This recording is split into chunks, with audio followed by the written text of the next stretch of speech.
Visām darbībām ir pretdarbības, atņemšanai, saskaitīšana, reizināšanai, dalīšana un arī kāpināšanai ir sava pretdarbība kvadrātsakne. Nu tad turpinām ar kvadrātsaknēm. Kvadrātsakne no reizinājuma ir darbība, kurā tiek vilkta kvadrātsakne no divu vai vairāku skaitļu reizinājumu ar nosacījumu, ka a un b ir lielāki par 0, tad kvadrātsakne no a reiz b iekavās ir vienāda ar kvadrātsakne no a reiz kvadrātsakne no b. Šis likums ļauj iznest reizinātāju pirms kvadrātsaknes zīmes, kas bieži vien vienkāršo aprēķinu. Apskatīsim piemērus, kuros ir, vai arī nav liederīgi veikt šo darbību. Iztēlojies, ka tev ir dots šāds piemērs. Tu vari risināt kvadrātsakni no 5184 vai arī risināt to šādi. Piekrīti, ka iekavu atvēršana ir vienkāršāka. Turpretīm šajā piemērā no skaitļa 2 un no skaitļa 32 nevar izvilkt sakni, bet no reizinājuma var, šajā gadījumā sareizinot zemsaknes skaitļus mēs izvelkam kvadrātsakni.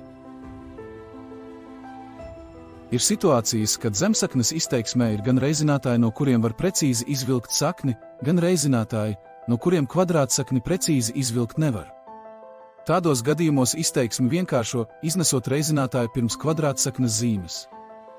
Lai iznestu reizinātāju pirms kvadrātsaknes zīmes, pirmais solis – zemsaknes skaitli jācenšas sadalīt reizinātājos, lai vismaz viens no reizinātājiem ir tāds, no kura var izvilkt kvadrātsakni 4, 9, 16, 25 un tā tālāk. Tālāk jāuzraksta kvadrātsakni no reizinājuma kā kvadrātsakņu reizinājumu. Pēc tam izvelk kvadrātsakni no tiem reizinātājiem, no kuriem tas iespējams. Un nobeigumā iegūtos reizinātājus sareizina. Ja uzreiz grūti saskatīt lielāko iespējamo reizinātāju, kuru var iznest pirms kvadrātsaknes zīmes, tad zemsaknes izteiksmi reizinātājos dala pakāpeniski. Kvadrātsaknes ir fundamentāls rīks matemātikā.